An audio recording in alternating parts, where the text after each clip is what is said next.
everyone, good afternoon. I'm Shreya Dondial. As always, it is good to see you. Our top story on Afternoon Prime today, the storm over the security lapse in the Prime Minister's security continues. A new video has now emerged that shows the Punjab police sipping tea with these protesters. All this while the Prime Minister's cavalcade stood stranded for at least 15 minutes on the Firozpur highway, leaving the SPG on high alert. The MHA team was at the site today to probe this breach, and the Punjab government has submitted their report to the Home Ministry, which claims that the protests were spontaneous. Now, sources are telling CNN News 18 that the centre is mulling action against the Punjab police for failure in providing apt security under Section 14 of the SPG Act.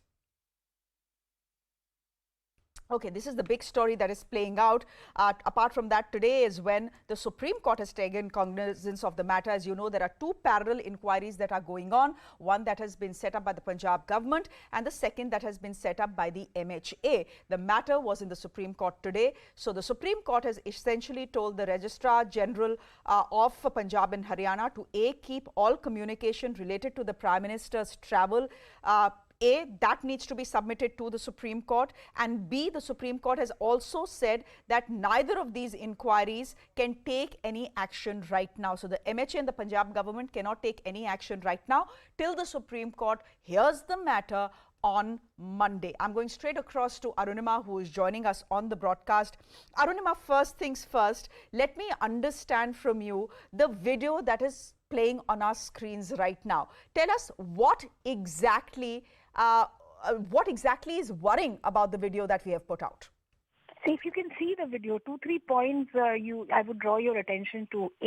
What is it that the Punjab policemen are doing? Most of them are not really seen doing anything to ensure that the traffic jam is opened, that the protesters are moved, and there is any attempt to make the Prime Minister's convoy move. Everything seems to be static there. That's the first thing. What the centre is seeing is that this clearly shows that no attempt was made to rescue the Prime Minister's convoy. Even if he was stuck there, there was no attempt made. There was no urgency shown by the local police. That's number one. Number two, there are some people that you see, and while the farmer side is highlighting the group which is waving BJP flag and hailing the Prime Minister, the other side is showing that there are some protesters also. Both are unauthorized. Why did Punjab police or the local administration allow anybody, either in support of the Prime Minister or protesting against the Prime Minister's visit? They were both unauthorized. Why was anybody allowed so close to the Prime Minister? That's the second question. And the third, you would also see these buses standing on the flyover. This is what the Bharatiya Janata Party has alleged, that buses with their supporters were coming from other parts of the state and moving towards the rally ground. Why were these buses stopped on top of the flyover? Had those buses not been parked on the top of the flyover, would it have been easy to remove the protesters? The numbers we have told are 50, so not a huge number to move. Did these buses add to the snarl? Was this mismanagement, or was this part of a grand plan? Those are the questions that these videos have led to. Okay, Arunima, I'm going to request you to stay on with us, and Tejinder is with us on the broadcast as well. But before I come to both of you, I want to put to our viewers why the centre and the MHA says this is a conspiracy. The Punjab government is saying it was our fault, it is our lapse, but this is certainly not a conspiracy. The MHA is insisting it is a conspiracy, and this is what they are basing their argument on. They are saying, just take a look at these pictures here. Why have protesters been given a free run to block the Prime Minister's convoy? Yes, there were BJP supporters in this group as well who were holding BJP flags and praising the Prime Minister. But why were they there as well? Whether protesters, whether BJP workers, this is the Prime Minister of the country you're talking about. No one, absolutely no one can breach his security. Second proof, there were busloads of protesters on the flyover. So as the Punjab government and the Punjab police is saying, oh, this was, a spontaneous sort of protest where groups of people came in and suddenly things happened. We didn't have time to prepare for it. Well, if there are 15-20 buses on a flyover, this is certainly not spontaneous. That is pretty clear. Someone has told them that the Prime Minister will be passing through this route, and then someone has organized them into 15 buses, put them there and taken these buses to the flyover, which then ended ended up blocking the Prime Minister for about 15 to 20 minutes, worrying because Punjab is a border state, and the place where this happened, this entire security breach happened for the Prime Minister very close to the Pakistan border. So that is adding to the worries as well. What is the third thing that the MHA is holding up as proof of a clear conspiracy? They are saying that the Prime Minister's convoy was blocked and stranded on this flyover for almost 15 to 20 minutes. And in these 15 to 20 minutes, did you see the Punjab police anywhere try and fix the situation? Did you see them try to clear this blockade? Did you try and see them push these buses at least down to the flyover so that the Prime Minister's cavalcade could move forward? Nothing was seen there. In fact, what the MHA is saying is that the cops made absolutely no attempt to clear the road. What does this tell you? Okay, if you say that this was a spontaneous sort of protest, the fact is you did see a presence of the Punjab police there. Why did they not do anything? Why did they not clear this blockade? They could easily have, couldn't they? And the fifth thing that the MHA is holding out as proof of conspiracy is this. They are saying that, well, it's the SPG's job to protect the Prime Minister, and the SPG was doing its job. It is, after all, their mandate. But why not cops nearby? The fact is that security detail of the Prime Minister, yes, you know, the majority of the responsibility is, of course, of the SPG. But what was the Punjab police doing there? There you see them. They are on the Prime Minister's security detail. Can you just hang around there doing nothing where the Prime Minister of your country has been blocked for 15 to 20 minutes? That's a bit ridiculous as well. I'm going across to Arunima.